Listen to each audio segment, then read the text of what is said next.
नमस्कार दोस्तों, स्वागत है हमारे चैनल वॉइस विद कुशवाहा पर। आज की कहानी बहुत ही इंटरेस्टिंग होने वाली है, तो हमारे साथ अंत तक जरूर बने रहें। दुख का जीवन में शायद कोई अंत नहीं। एक ऐसी ही कहानी कुमुद की, जिसने बाहरी तौर पर तो सब कर लिया, पर मन ही मन रोती रही। उसे पढ़ने की लालसा थी और माँ बाप के साथ से वह अव्वल नंबर से पास होती रही। स्कूल से पास होकर कॉलेज में एडमिशन लिया और ग्रेजुएशन पूरा की। फिर पोस्ट ग्रेजुएशन में दाखिला लिया। जीवन की दुख और क्लेशों से अनजान कुमुद ने बस सीमित साधन थे और मन किसी की मदद करने का कोई मौका नहीं छोड़ा। घर में वह सबसे बड़ी थी। 2 छोटे भाई बहन की जिम्मेदारी उसकी थी। शादी के नाम से वह घबराती और डरती थी, पर अंततः कुमुद भी बेचारी क्या करती। नसीब भी साथ नहीं देता जब अपने साथ नहीं होते। कुमुद की पढ़ाई पूरी हुई और वो नौकरी की तलाश में निकल पड़ी। छोटे छोटे सपने जीने वाली लड़की एक नौकरी से ही खुश थी। जीवन को जैसे एक दिशा मिल गई। पैसे जरूर कम थे, पर आदर बहुत था। यही कुमुद की चाह थी। कॉलेज के बाद नौकरी में आना कुमुद के लिए बहुत मुश्किल था। अतीत के पन्नों में कुछ दर्द लिखते गए, पर स्वाभिमानी कुमुद ने हमेशा अपने परिवार के मान के लिए अपनी आकांक्षाओं को ताक पर रख दिया। और करती भी क्या, शायद कभी कोशिश ही नहीं की अपनी खुशी से जीने की। पर लगता है कि नौकरी करेगी तो शायद एक सुकून भरी जिंदगी बसर हो। माँ, मैं ऑफिस जा रही हूँ, आज बस जल्दी आ जाएगी। 30 मिनट के सफर में जैसे एक्शन रिप्ले चल रहा था। कभी घर वालों को कोई दुख न हो और कोई ऊंच नीच न हो, यही सब सोचकर किसी को जिंदगी में आने ही नहीं दिया। शायद विश्वास करने के लिए भी हिम्मत चाहिए, जो उसमें नहीं थी। ऑफिस आ गया कुमुद। वहीं आज कुछ लोगों के पर्सनल डाटा तैयार करने में लगी कुमुद अपने बचपन को याद कर रही थी, जब सब कुछ निश्चिंत था। एक रेत की घड़ी की तरह बचपन निकल जाता है, यादें रह जाती हैं। खेल खिलौने, नानी का प्यार, अम्मा की कहानियाँ, पापा की डांट, माँ की ममता, बहनों की लड़ाई, यही सब होता है जो एक पूंजी की तरह आत्मा में बसा होता है। जब कोई दुख होता है तो माँ की बातें सोचकर मन को हल्का कर लेती है। बीते दिनों में इतना कुछ हुआ कि अपने लिए शायद कुमुद को समय नहीं मिला। 6 माह नौकरी समझने में निकल गए और उससे पहले की जिंदगी पढ़ाई में। अब वही दौड़ फिर शुरू हो गई, जिससे दूर भागती रही। रोज की तरह चलने वाली जिंदगी किसी की आहट से थमने लगी थी। शादी विवाह सच में संयोग की ही बात होती है। बहुत बड़े परिवार से दूर भागने वाली कुमुद ने पता नहीं कैसे एक ऐसे घर में हाँ कर दी, जहाँ ना अपनापन था और ना ही सत्यता। केवल इतना ही सोचा कि भरा पूरा घर है, शायद पढ़ी लिखी बहू की इज्जत होगी। जैसे ही मेरी माँ और बहन भाई, वैसे ही सब होते हैं। वो दिन भी आ गया जब लड़कों वालों की लड़की देखने की बारी आई। साथ निभाने की बातें होने लगी। बहुत से ख्वाब जो बुने गए थे, पर एक तरफ जहाँ हर लफ्ज को सच के धागों में कुमुद पिरो रही थी, वहीं कोई और अमीबा की तरह अपने झूठ को बदल रहे थे। एक साफ दिल का इंसान सभी को अपनी ही तरह दिखाई पड़ता है। कुमुद, मैं आपको पसंद हूँ या नहीं? कुमुद सुनकर कुछ शर्मा सी गई। सारे निर्णय उसने अपने माता पिता और बड़ों पर छोड़ दिए। कभी कभी अति विश्वास भी विश्वासघात दे जाता है। बस अब शादी पक्का करने की तैयारियां को कर ले, क्योंकि लड़के को भी कल निकलना है। बस अब क्या था, सब यहाँ वहाँ सामान जुटाने में लग गए। कुमुद को कुछ सोचने समझने का भी वक्त नहीं मिला। बस यही मेरे लिए सही है सोचकर मुकद्दर मान लिया। आज कुमुद की तकदीर लिखी गई। क्या रह गया सोचने को, बस कल की तैयारी की जाने लगी। अब क्या था, कुछ दिनों में ही कुमुद को घर छोड़कर जाना था। अपने पिताजी का सिर ऊंचा रखूंगी, यही बस मेरी मंशा थी और आगे भी यही रहेगी। सच का सामना करना पड़ता है और मैं करूंगी भी। ईश्वर मेरा साथ देंगे, मुझे कभी अकेला नहीं छोड़ेंगे, मेरा विश्वास है। माँ, मैं खुश हूँ। आप लोग सब अच्छा करने की कोशिश करेंगे। मैं भी सब निभाने का प्रयास करूँगी। इतना सुनते ही दोनों माँ बेटी रोने लगी। भावात्मक रिश्ते आंसुओं के रूप में निकल ही जाते हैं। कुमुद रिश्तों के बंधन में बांधी जा रही थी। खुश हूँ कि मेरे पास परिवार और मेरे अपने हैं। समय तो लगता है समझने और समझाने में, और मुझे भी लगेगा। शाम की चाय विचारों की प्याला होती है। उमड़ती घुमड़ती ख्याल साथी बन जाते हैं। कुमुद समय की पाबंद और सीधी लड़की थी। धीरे धीरे शादी के दिन नजदीक आने लगे। माँ पापा ने सब कुछ सोच रखा है मेरे लिए, इतना खर्च कर रहे हैं। बेटियों की खुशी माँ से ज्यादा कौन चाहता है। रोज ही किसी न किसी से ससुराल में बात होती है, जैसे कि एक डोर जुड़ गई हो। नवीन भी कुमुद से बंधने लगे थे। कुमुद, मेरे पास जो है वही मेरा है, जिसे तुम्हें आज से संभालने की जिम्मेवारी पूरी करनी है। कल क्या होगा, कितना होगा पता नहीं। क्या तुम साथ चलोगी? नवीन की बातें कुमुद को मन में भाने लगी थी। वही कहती, हाँ, हर हाल में साथ निभाने की कोशिश करूंगी। सारे काम पूरी होने लगे। शादी के कार्ड से लेकर कपड़े, गहने, बर्तन और न जाने क्या क्या। ऐसा शायद ही कोई सामान रह गया था जो कुमुद के पिता ने नहीं खरीदा। अपनी लाडली बिटिया को विदा जो करना था। माता पिता हमेशा ही अपनी बेटियों के लिए जी जान लगा देते हैं। पापा ने मेरे मन का सब कुछ किया। बस 5 दिन बाद जब ये घर छोड़ना होगा तो आप कितने अकेले हो जाएंगे, यही सोचकर मन भर आता है। नवीन, आप साथ देंगे मेरे माता पिता को? नवीन भी हामी भर देता है।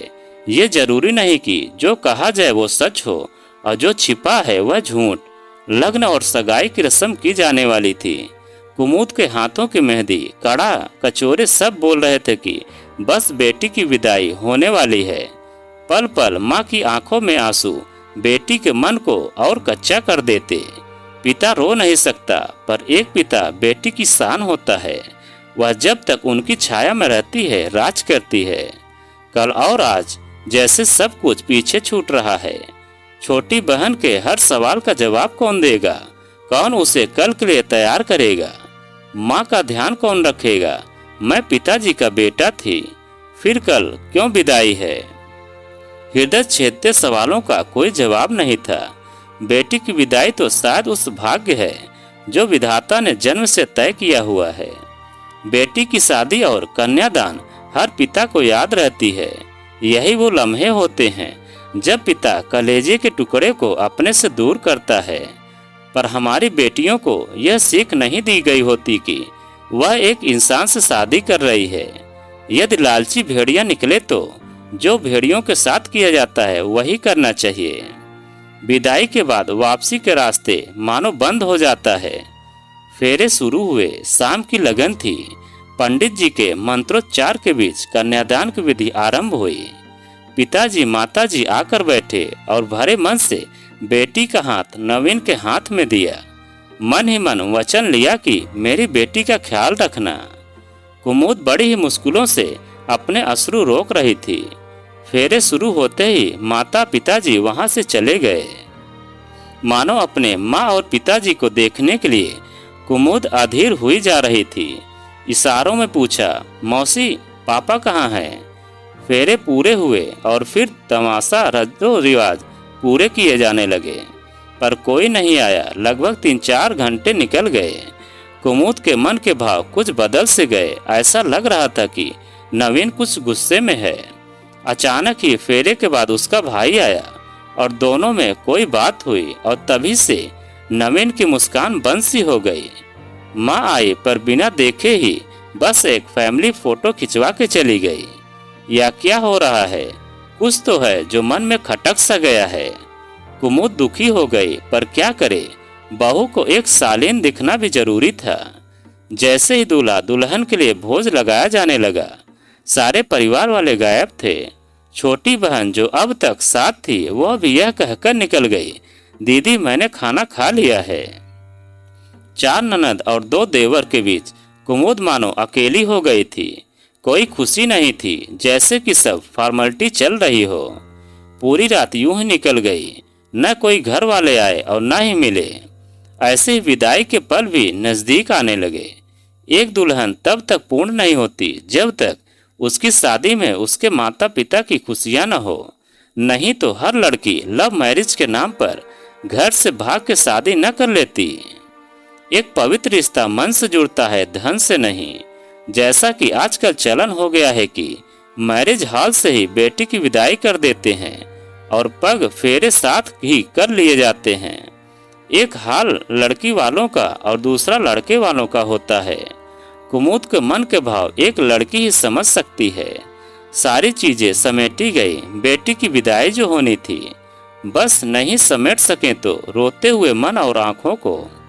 कुमुद ने सारा सामान ले जाता हुआ देखकर खुद को रोक नहीं पाई।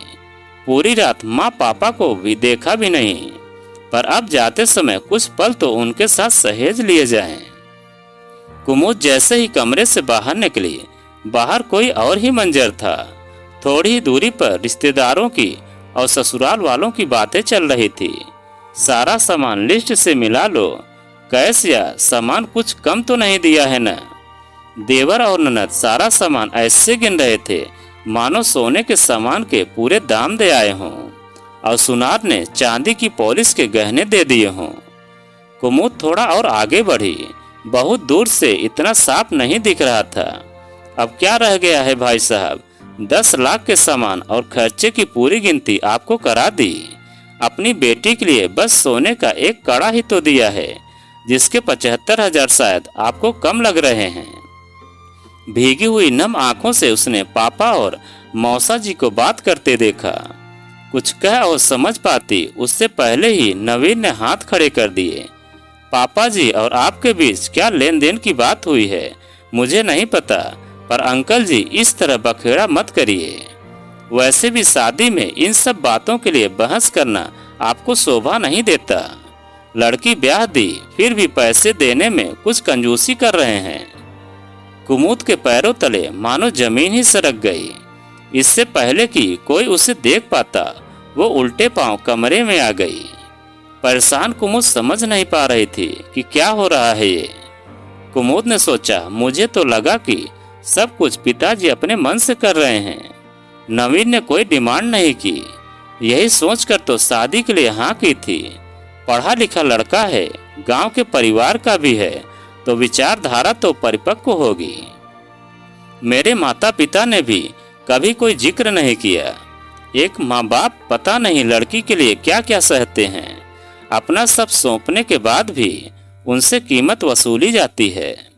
कहने को दहेज नहीं लिया, पर ये क्या 10 लाख में भी कमी निकल रही है। और क्या होता है दहेज। माँ जैसे ही कमरे में आई, कुमुद ने अपने आंसू पोंछ लिए। यही सब सोच रहे थे कि कुमुद विदाई के कारण दुखी है। हे प्रभु, क्या ऐसे भाग की कोई लड़की कामना करती है। बेटी होना सच में आज भी गुनाह है। मैं क्या करूं। एक सच्चे रिश्ते की शुरुआत ऐसे होगी सोचा भी नहीं था। क्या करें, शादी के बाद अब कुछ बोलूंगी तो बदनामी होगी। यही सब सोचकर शायद बहुत सी लड़कियां भारी मन से विदा हो जाती हैं।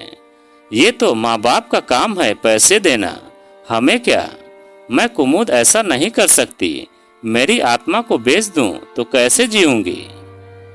चल बेटी, विदाई का समय आ गया है। हाथों में हल्दी की थाली लिए माँ बस रोए जा रही थी। पिताजी भी रोए जा रहे थे। कुमुद दोनों हाथों में हल्दी लगाए द्वार पर थापे लगाने लगी। मन तो उधेड़ बुन में और अटका हुआ था। रोते रोते बहू आगे बढ़ी और नवीन उसे साथ ले चलने लगा। सुंदर सी सजी फूलों की गाड़ी कुछ कदम दूर ही थी। ढोल बज रहे थे। कुमुद को ऐसा लग रहा था कि मानो उसका कोई सपना टूट गया हो, जिसकी खुशियों में लोग ढोल पीट रहे हैं। कुमुद माँ, पिताजी और बहन से गले मिली। फिर गाड़ी का दरवाजा खोला गया। पर यह क्या, कुमुद ने बैठने के बजाय अपना पर्स नवीन के साथ रख दिया। ये सब देखकर अवाक थे कि बहू गाड़ी में क्यों नहीं बैठ रही। कुमुद के मायके वाले भी उससे बार बार बैठने के लिए बोल रहे थे, पर ऐसी विदाई क्यों। आत्मा को मारने के बाद बस शरीर की विदाई रह जाती है। पर्स में एक कागज था जिस पर लिखा था कि यह अधूरी विदाई मुझे अंतिम सांस तक याद रहेगी नवीन। बचे हुए पैसे मैं आपके घर वालों को दे दूंगी, पर यह अपमान किसी को जीने जी मरने से कम नहीं है। मैंने आपको एक समझदार साथी के रूप में चुना था, पर यह क्या मेरी इज्जत पैसों से तोली गई आपके यहाँ। इतना ही पढ़ पाया था नवीन। कुमुद वहीं द्वार पर गिर पड़ी। बहुत कोशिश की उठाने की और हिलाने की, पर नहीं हिली। आनन फानन में डॉक्टर को बुलाया गया। डॉक्टर कुमुद को चेक कर रहा था और सबकी निगाहें बस डॉक्टर पर थी कि कुमुद को क्या हुआ है। उसकी नब्ज बहुत धीमी हो गई थी। डॉक्टर, शायद इसे कोई बहुत बड़ा सदमा लगा है जिससे साइलेंट अटैक आ गया है। जल्दी ही बहू को हॉस्पिटल ले चलिए। लोग तरह तरह की बातें कर रहे थे कि क्या हो गया, पर नवीन सब जानता था, पर बोलता भी तो क्या। एक गुनाह जो कर बैठा था। दुल्हन की सांसें धीरे धीरे थम रही थी। आखिरी बार आंखें खोलकर कुमुद ने नवीन को देखा और मां का हाथ थाम के उसने जीवन को अलविदा कह दिया। सही समय पर कुमुद की विदाई हुई, पर यह विदाई अनोखी थी। जहां डोली ससुराल नहीं शमशान जा रही थी। दुल्हन के लिबास में कुमुद को देखकर हर कोई बस यह सोच रहा था कि शायद अब उठ जाएगी। माँ और पिताजी का रो रो कर बुरा हाल था। 75,000 रुपए देकर पिताजी समधी जी से बस इतना ही बोल पाए, अब तो बेटी को विदा करा लीजिए। तो दोस्तों, यह कहानी आपको कैसी लगी कमेंट में लिखकर हमें ज़रूर बताएं। और आप अगर हमारे चैनल पर नए हैं तो प्लीज़ चैनल को सब्सक्राइब करें और वीडियो को एक लाइक ज़रूर करें और एक प्यारा सा कमेंट हमें ज़रूर करें।